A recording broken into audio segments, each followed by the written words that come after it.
محمود الحسن صاحب جس زمانے میں میں رہتا تھا بصیر پور میں، میں نے میٹرک کا امتحان وہیں سے پاس کیا، اور ایک چھوٹا سا قصبہ تھا اس زمانے میں، اب تو وہ ٹاؤن بن گیا اور اس کا نقشہ ہی بدل گیا۔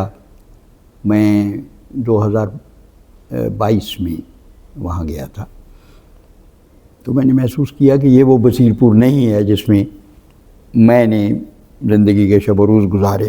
بہت ہی سرسبز اور شاداب علاقہ تھا، بالکل یعنی شہر کے کونے پہ ایک راجبا تھا جس میں ہم بچپن میں مچھلیاں پکڑتے تھے، اور ارد گرد کھیت ہی کھیت تھے، اور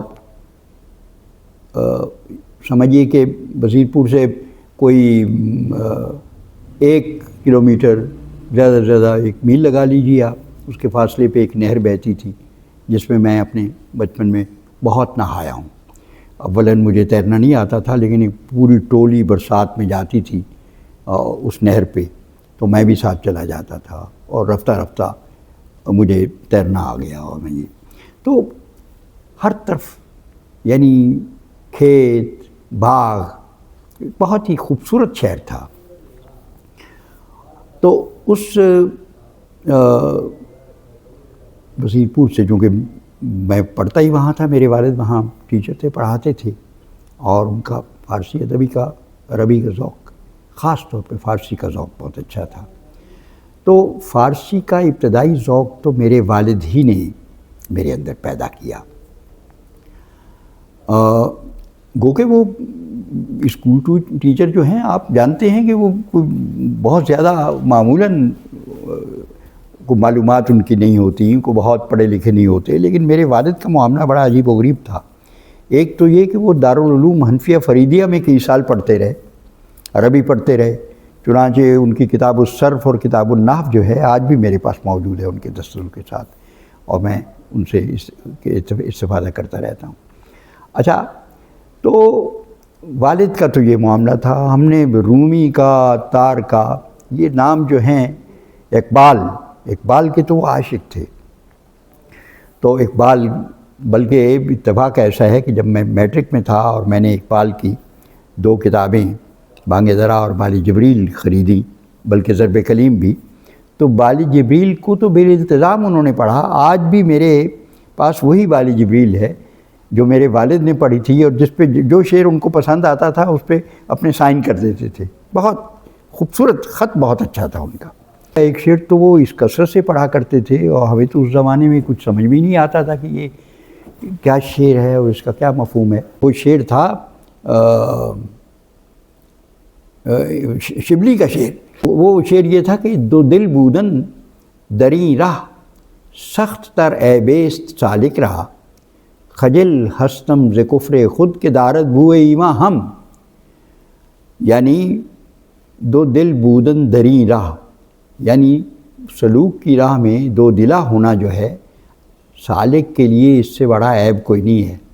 یہ بہت خرابی کی بات ہے۔ کہتا ہے خجل ہستم ز کفر خود، میں اپنے اس کفر سے شرمندہ ہوں جس میں بوئے ایمان بھی آتی ہے۔ یعنی مراد یہ ہے کہ یا تو یہ ہو جاؤ یا یہ ہو جاؤ۔ اور کفر کا ایک مفہوم یہ بھی ہے، قرآنی مفہوم ہے، یعنی انکار کرنا کسی چیز سے۔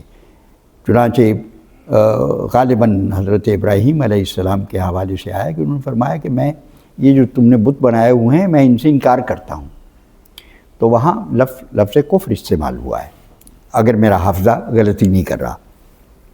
تو بہرحال یہ ماحول تھا جس میں ہم نے اپنے والد سے فارسی، اقبال، رومی، عطار کے پنامے کے تو شعر ان کو یاد تھے، وہ پڑھا کرتے تھے، اور بہت آواز میں بہت گداز تھا، اور بہت گلا اعلیٰ درجے کا پایا تھا، جسے کہتے ہیں نور کا گلا پایا تھا، یہ کیفیت تھی۔ تو جب وہ اپنی آواز میں وہ ترنم کے ساتھ پڑھتے تھے عطار کے شعر، تو واقعتاً یا رومی کے شعر، تو ایک کیفیت وجد ہم پہ طاری ہوتی تھی، بڑے مسحور ہوتے تھے۔ اور حقیقت یہ ہے والدین کا اثر، خصوصاً والد کا اثر تو اور بھی بچے قبول کرتے ہیں، لیکن میں سمجھتا ہوں کہ میں اس لحاظ سے شاید زیادہ خوش قسمت تھا کہ جتنا والد کا اثر میں نے قبول کیا میرے بھائیوں میں سے کسی نے بھی نہیں کیا۔ میرے بڑے بھائی البتہ بہت شعر کا بڑا اچھا ذوق رکھتے تھے اور انگریزی ادب بھی بہت اچھا پڑھا ہوا تھا انہوں نے۔ تو خیر، میں جس زمانے میں لاہور آیا اور ایف اے میں نے کیا اسلامیہ کالج ریلوے روڈ سے، تو اس کے بعد میں نے اسلامیہ کالج سول لائنز میں داخلہ لیا۔ اچھا، اس زمانے میں انگریزی کے 2 استاد جو تھے، خاص طور سے ایک استاد تو وہ ہے جن کے نام سے ایک دنیا جانتی ہے، واقف ہے، وہ تھے ایرک سپرین۔ وہ اس زمانے میں اسلامیہ کالج سول لائنز میں تھے، بعد میں ان پر الزام لگے کہ یہ سوشلسٹ ہیں اور فلاں ہیں مولد ہیں، تو وہ انہیں اسلامیہ کالج چھوڑنا پڑا۔ اور ایک امین مغل تھے، امین مغل جو تھے وہ لندن میں چلے گئے، لیکن امین مغل صاحب سے میرا کوئی رابطہ نہیں رہا، ایرک سپرین سے رہا۔ لیکن ایک خاتون تھی راضیہ شہید، جن سے ہم نے ابتدائی وہ نظمیں پڑھیں جو اس وقت تو ہمیں بہت مشکل نظر آتی تھی، آج اتنی مشکل نظر نہیں آتی تھی، یعنی چوسر اور ایڈمنڈ سپینسر کو ہم نے پڑھا راضیہ شہید سے۔ بہت لائق خاتون تھی۔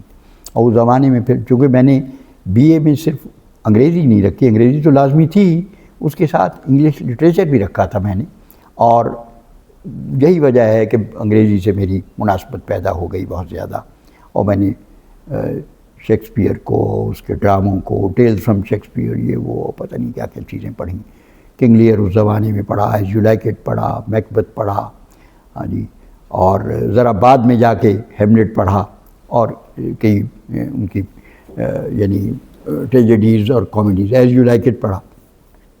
خیر، تو لیکن یہ ہے کہ میں چونکہ مالی حالات اچھے نہیں تھے تو میں کنٹینیو نہیں کر سکا۔ میں کوئی 4 مہینے پڑھنے کے بعد اسلامیہ کالج سول لائنز سے میں گھر چلا گیا، بصیر پور چلا گیا۔ اچھا، اب مجھے خیال آیا کہ چلیے بی اے تو میں کروں گا ہی، امتحان دوں گا ایک پرائیویٹ طالب علم کے طور پہ، لیکن فارسی کا وہ بیج جو میرے والد نے میرے دل میں بویا تھا، میں نے کہا فارسی کی طرف مجھے متوجہ ہونا چاہیے۔ پھر میں نے سوچا کہ میرے ایک استاد محترم ہیں حافظ بصیر پوری، اس زمانے میں وہ حافظ بصیر پوری کے نام سے معروف نہیں تھے، حافظ منظور حسین تھا نام ان کا۔ اچھا، فارسی بہت اچھی جانتے تھے، عربی بہت اچھی جانتے تھے، تو میں نے کہا جب میں آ ہی گیا ہوں یہاں تو چلیے استاد محترم سے فارسی ہی پڑھ لی۔ اچھا، گلستان اور بوستان کا نام تو میں نے اپنے والد سے سن رکھا تھا، لہٰذا میں نے ایک دن ان سے اس خواہش کا اظہار کیا۔ میں نے کہا حافظ صاحب اگر آپ کرم فرمائیں تو میں آپ سے فارسی پڑھنا چاہتا ہوں۔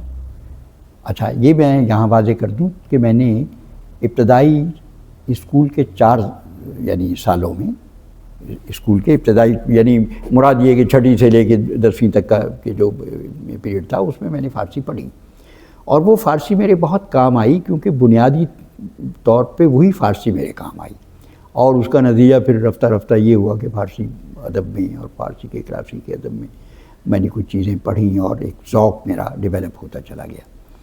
تو چنانچہ چونکہ نام تو سنا ہی ہوا تھا میں نے اپنے والد سے گلستان اور بوستان کا، اور اس زمانے میں یہ عام نام تھے، یہ محمود صاحب یہ گلستان اور بوستان یہ ان کو کہتے تھے نصاب الصبیان ہے، یہ بچوں کا نصاب ہے۔ آج تو آپ ماسٹر کیا ہو جن لوگوں نے، ذرا ان سے آپ گلستان کے کسی باب کے بارے میں بات کریں تو شاید کچھ زیادہ نہ بتا سکیں آپ کو، لیکن وہ زمانہ اس لحاظ سے اچھا تھا۔ اچھا، اور ایک فضا میں تھی یہ فارسی سے محبت اور فارسی کا رچاؤ۔ اساتذہ جو یعنی آپ یہ سمجھ لیجئے کہ جن کے ڈسپلنز اور تھے، مضامین اور پڑھاتے تھے، فارسی سے کا ذوق ان کا بھی تھا۔ اچھا، اور خصوصاً اس میں حافظ بصیر پوری جن کا میں ذکر کر رہا ہوں، چنانچہ میں نے ان سے کہا، میں نے کہا حضور آپ کی، کہنے لگے ٹھیک ہے لیکن میں تو صبح کا وقت نہیں دے سکوں گا آپ کو، تو آپ گرمی ہو یا سردی تو 6:30 بجے آیا کریں میرے۔ چنانچہ میں 6:30 بجے جاتا رہا ہوں، گھر سے نکلتا اور بعض اوقات تو ناشتہ بھی نہیں کرتا تھا اور پہنچ جاتا تھا ان کے پاس۔ اور ان کا کمال یہ تھا کہ کبھی محسوس ہوتا تھا، بس ایبرپٹلی گلستان کھولی اور انہیں پڑھانا شروع کر دیا.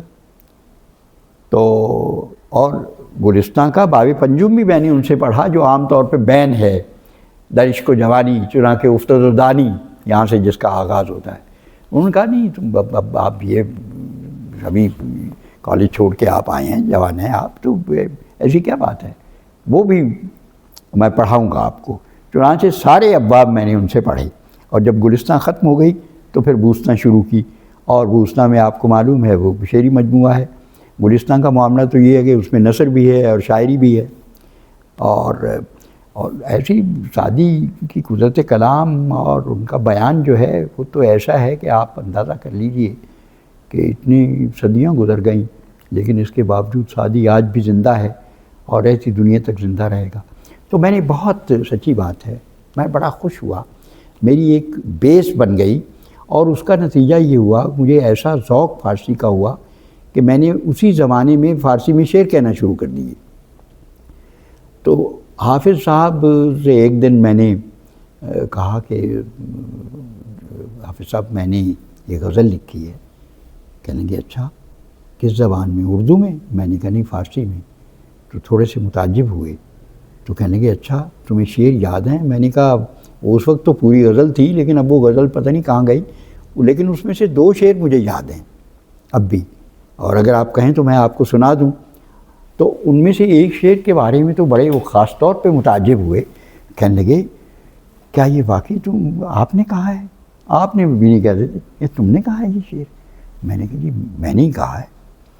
تو ایک شعر کے بارے میں انہوں نے کہا کہ نہیں یہ تم نے اس میں جو باندھا ہے محاورہ، وہ محاورہ درست نہیں ہے، لیکن شعر وزن میں کہتا تھا.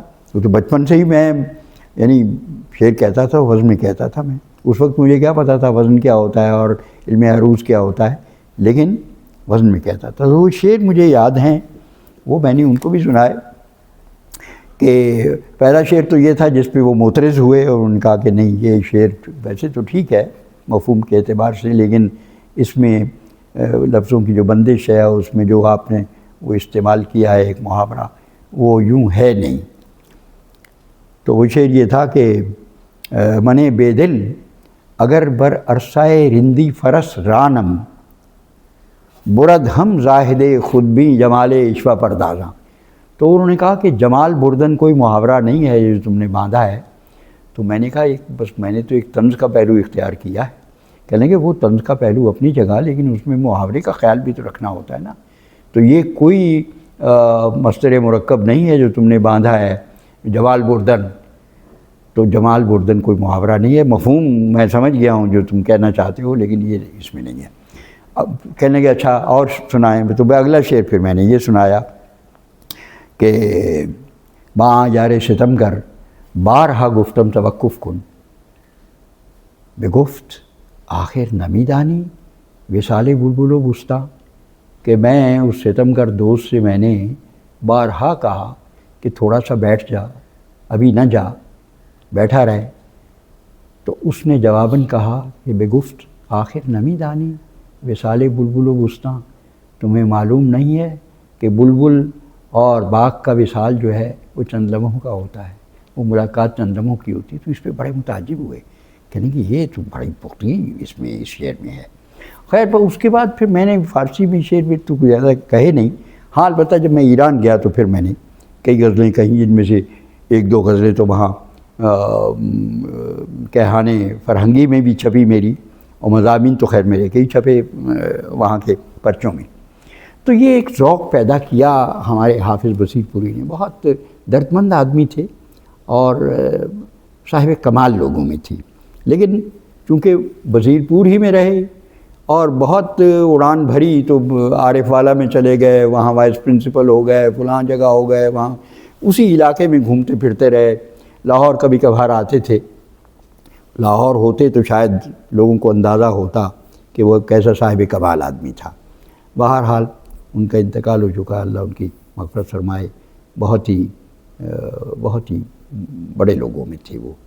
اور عجیب بات یہ ہے کہ جس تاریخ کو 31 اگست کو ہی وہ پیدا ہوئے تھے، سن تو مجھے اس وقت یاد نہیں ہے، فوت بھی ہوئے تو 31 اگست کو ہی فوت ہوئے، اور میں ان کے بہرحال وہاں گیا، ان کے جنازے میں شرکت کی اور ان کی آخری مرتبہ میں نے زیارت کی۔ اللہ ان کی مغفرت کرے اور ان کے درجات بلند کرے۔ آپ نے ابھی ذکر کر رہے تھے اساتذہ میں، میرے ایک استادوں میں ایک علامہ ولی محمد بھی تھے، اسکول کے زمانے میں تھے، یعنی ہائی اسکول کے زمانے میں، میں 7ویں جماعت میں ان سے اردو میں نے پڑھی۔ وہ بھی بہت ہی قد چھوٹا تھا، آواز میں کڑک تھی، گرج تھی، اور روب بہت تھا۔ یعنی اس زمانے میں اساتذہ ایسے ہی ہوتے تھے، طالب علموں میں اور اساتذہ میں کوئی اس طرح کی یعنی قربت پیدا نہیں ہوتی تھی جو عام طور پہ اس وقت یعنی یا ہمارا نظام تعلیم اب کہتا ہے کہ نہیں، وہ درمیانی فاصلے ذرا کم ہونے چاہیے اور محبت کی فضا۔ اس زمانے میں روب زیادہ تھا، لیکن علامہ صاحب میں بعض کمالات ایسے تھے جو کسی اور ٹیچر میں نہیں تھے۔ وہ کمال یہ تھا کہ وہ کوئی بہت بڑے عالم نہیں تھے، لیکن یہ جانتے تھے کہ اردو کیسے بولنی ہے، روزمرہ کا خیال کیسے رکھنا ہے، محاورے کو کیسے برتنا ہے، جملہ بولنا ہے تو کیسے بولنا ہے، آواز کا زیرو بم جو ہے اس کو وہ بہت پیش نظر رکھتے تھے۔ چنانچہ ان کا ایک جو میں عرض کرتا ہوں جو چیز ان کی خاص چیز ہے وہ یہ ہے کہ مثال کے طور پہ اگر کتاب میں کوئی ایسا سبق آ گیا ہے جس میں مکالماتی انداز میں وہ سبق ہے، تو وہ یوں نہیں کہ آپ پڑھ دیں اور مشکل لفظوں کے معنی بتا دیں، نہیں، وہ 2 طالب علموں کو کھڑا کر دیتے تھے، لو بھائی تم کھڑے ہو جاؤ۔ آپ کو یہ تو شاید معلوم ہی ہے کہ میرا اصل نام تو منظور ہے، منظور اختر۔ اچھا منظور، آپ کھڑے ہو جائیں، ایک مکالمہ آپ ادا کریں گے، ایک مکالمہ آپ ادا کریں گے۔ اچھا، تو ہم کہنے گے یہ مکالمہ اس طرح ہوتا ہے، یہ جو شخص سوال کر رہا ہے کیا سوال کا لہجہ یہی ہوتا ہے؟ سوال کا لہجہ یہ ہوتا ہے۔ چنانچہ وہ جملہ پڑھ کے سناتے ہیں ہمیں، وہ مکالمہ پڑھ کے سناتے ہیں۔ اسی طرح دوسرے طالب علم کی تصحیح کرتے۔ پھر ان کا ایک کمال یہ ہے کہ ہمیں کہتے کہ اچھا یہ ایک پیرا ہے، اس کی ترکیب، ان میں جو جملے آئے ہیں ان جملوں کی ترکیب نحوی بتاؤ۔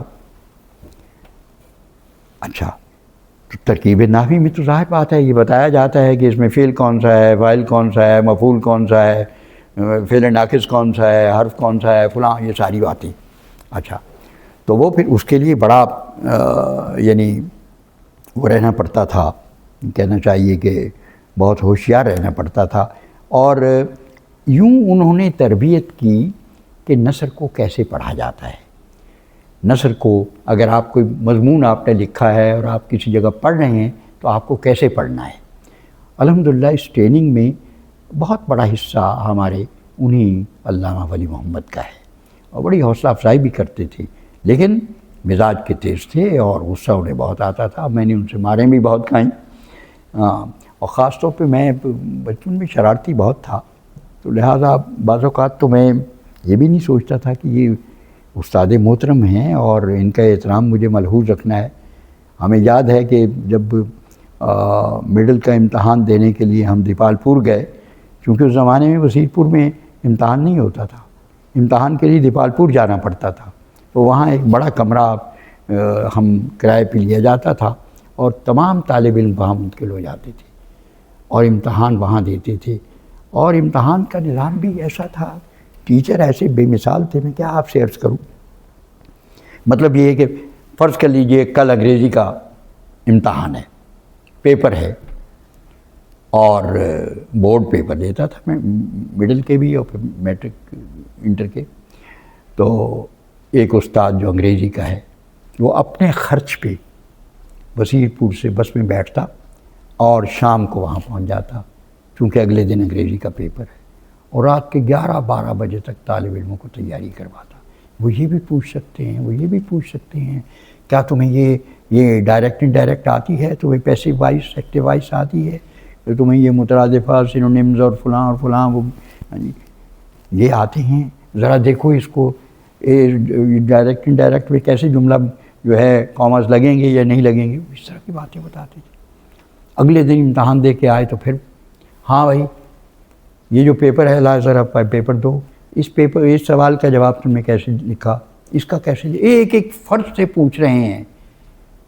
یہ تھا احساس فرض ان اساتذہ کا جو اب غائب ہو چکا ہے، ختم ہو چکا ہے۔ لہٰذا ہم تو اپنے آپ کو خوش قسمت محسوس کرتے ہیں کہ ہم نے علامہ ولی محمد جیسے شخص سے پڑھا۔ اچھا اور لیکن یہ کہ میں چونکہ بتایا میں نے کہ میں شرارتی بہت تھا، تو پہلے ہی دن جب وہ آئے وہاں تو وہ ایک خاص انداز میں آواز نکالتے تھے۔ میں نے کم و بیش طالب علموں میں گھرا ہوا تھا تو میں نے ویسی ہی آواز نکالی، اور مجھے یہ اندازہ نہیں تھا کہ علامہ ولی محمد سعد کے کمرے میں موجود ہیں۔ تو خیر انہوں نے سن لیا، تو انہوں نے اپنے خاص انداز میں پوچھا کون تھا، ان کا یہ تھا۔ وہ گئے اور ساتھ کے کمرے میں نشیب میں تھا، ایک جگہ تھی وہاں، بڑے بڑے کیکر کے بڑی بڑی شاخیں کاٹ کے رکھی ہوئی تھیں، کیونکہ اس زمانے میں یہ یعنی گیس ویس تو تھی نہیں، تو اسی طرح کھانا وانا پکتا تھا، وہ وہیں سے لکڑی لیتے تھے اور سوکھ جاتی تھی اسے، تو انہوں نے وہ پورا وہ اٹھا لیا اور جناب یوں بارش کر دی مجھ پہ۔ اور یہ میری اب تک یاد ہے مجھے کہ یہ میری چنگلی جو تھی یہ بالکل یہاں سے پھٹ گئی اور خون نکلنے لگا، لیکن یقین جانیے مجھے کبھی برا نہیں لگا۔ میں نے کہا تو ٹھیک ہے، جب تم نے یہ بدتمیزی کی تو اس کا یعنی اس کی تحدید یعنی کیا کہنا چاہیے، اس کی تنبیہ تو ہونی چاہیے تھی، اور وہ ہوئی باہر۔ لیکن ان کا جو کنٹریبیوشن ہے وہ اتنا زیادہ ہے کہ میں بیان ہی نہیں کر سکتا۔ اصل میں میرے محسنین میں یہ اساتذہ جو اسکول کے اساتذہ تھے، یا حافظ بصیر پوری، وہ اس زمانے میں بھی اسکول میں پڑھاتے تھے، ان سے میں نے جیسا میں نے عرض کیا کہ میں نے بہت فارسی کے حوالے سے فیض حاصل کیا۔ والد کا ذکر میں کر چکا، اور میرے دادا کا معاملہ بڑا عجیب و غریب تھا۔ میرے دادا جو تھے وہ میرے والد سے کہیں بہتر انگریزی جانتے تھے۔ میرے والد بھی انگریزی جانتے تھے لیکن کو بہت اچھی انگریزی نہیں تھی ان کی۔ میرے دادا کی انگریزی حیران کن تھی۔ اچھا وہ طبیہ کالج دہلی سے فارغ التحصیل تھے، اور پاکستان بننے سے پہلے گرداسپور میں، میرے والد بھی وہیں گرداسپور ہی میں پیدا ہوئے۔ محمود اختر، شیخ محمود اختر میرے والد کا نام تھا۔ تو دادا اس زمانے میں عمر ان کی کافی ہو چکی تھی، لیکن وہ اپنے مختلف بیٹوں کے پاس رہتے تھے، کبھی لاہور میں میرے تایا کے پاس، کبھی وزیر پور میں میرے والد کے پاس، اور کئی سال رہے وہ۔ اچھا اس زمانے میں ان کی صحت بڑی اچھی تھی، باقاعدہ مطب کرتے تھے، بازار میں ان کی ایک دکان تھی، اور دور دور سے دیہاتوں سے قصبات سے مریض آتے تھے۔ نباز بہت اچھے تھے، نفس دیکھتے تھے، دوا دیتے تھے، اللہ نے ہاتھ میں شفا رکھی تھی اور وہ ٹھیک ہو جاتا تھا مریض۔ تو میرے ساتھ جو شفقت انہوں نے کی وہ یہ کی کہ چونکہ وہ اس دلی میں بھی رہے اور ظاہر ہے اس ماحول میں رہے، تو ہندی اساطیر کے بارے میں ان کی معلومات غیر معمولی تھیں۔ چنانچہ ساوتری اور ستیاوان اور فلاں یہ سارے لفظ جو ہیں یا جو کردار تھے، یعنی آپ جانتے ہیں رام چندر جی کا ذکر، اور بڑی متبرک شخصیات جو ہندوؤں کی تھی ان کا ذکر وہ بلا تکلف کرتے تھے، اور مجھے باقاعدہ انگریزی میں بھی، مجھے یہ جو کچھ بھی بتاتے تھے وہ انگریزی میں بتاتے تھے، انگریزی میں رواں بولتے جاتے تھے اور میں سنتا جاتا تھا، اور کہیں اگر میری سمجھ میں نہیں آتی تھی یہ بات کر رہا ہوں میں 6 7ویں کے زمانے کی بات کر رہا ہوں، تو وہ سناتے تھے اور میں پھر کبھی کبھی پوچھ بھی لیتا تھا۔ پھر وہ یہ بھی یعنی رام چندر جی نے جب بنواس لیا ہے اور وہ ساری داستان وہ مجھے سناتے تھے کہ کیا ہوا کیسے، یعنی ایک بیگم جو تھی اس نے کہا کہ نہیں جی یہ میں تو یہ نہیں چاہوں گی اس کو آپ، تو اور ان کے ساتھ ان کا بھائی بھی پھر چلا گیا، اور کھڑاؤں جو تھی وہ آپ کو معلوم ہی ہے، وہ تخت پہ رکھ دی گئی اور وہ چلے گئے، اور یہ سب کچھ، اور پھر کتنا عرصہ بنواس کاٹا انہوں نے، اور پھر کس طرح واپس ہوئے۔ تو یہ ساری اس طرح کی چیزیں مجھے حیرت ہوتی تھی، اب بھی حیرت ہوتی ہے، لیکن حیرت اس لیے نہیں ہونی چاہیے کہ وہ ایک معاشرہ ایسا تھا جس میں یعنی ایک گنگا جمنی تہذیب تھی جس میں یہ سارے لوگ ساتھ ساتھ رہتے تھے۔ اس وقت ابھی ان کے درمیان وہ دیواریں کھڑی نہیں ہوئی تھیں جو دیواریں بعد میں کھڑی ہو گئیں، اور جو اب روز بروز میں سمجھتا ہوں کہ بلند سے بلندتر ہوتی چلی جا رہی ہیں۔ تو میں یہ نہیں کہتا، ہمارا دین جو ہے اس پہ ہم قائم ہیں، الحمدللہ پوری طرح قائم ہیں، لیکن میں اس معاملے میں سر سید کے اس قول کا قائل ہوں۔ وہ فرماتے ہیں کہ اپنا مسلک چھوڑو نہیں اور کسی کا مسلک چھیڑو نہیں۔ تو میں اسی پہ عامل ہوں، دوسروں کا بھی احترام کریں تاکہ دوسرے، نبی اکرم نے بھی فرمایا تھا کہ ان کے بتوں کو برا نہ کہو مبادا وہ تمہارے خدا کو برا کہیں۔ تو لہٰذا وہ ایک رواداری کی فضا جو اس زمانے میں تھی، الحمدللہ وہ ہم تک بھی پہنچی، اور اس کے نتیجے میں ہمارے یہاں تھوڑی سی ایک وسعت نظر بھی پیدا ہوئی، دوسروں کا، دوسرے مذاہب کا، دوسرے لوگوں کے خیالات کا ایک احترام بھی پیدا ہوا۔ اپنی بات پہ ہم قائم ہیں لیکن دوسرے کی بات بھی سنتے ہیں۔ یہ ایک فضا تھی محمود صاحب۔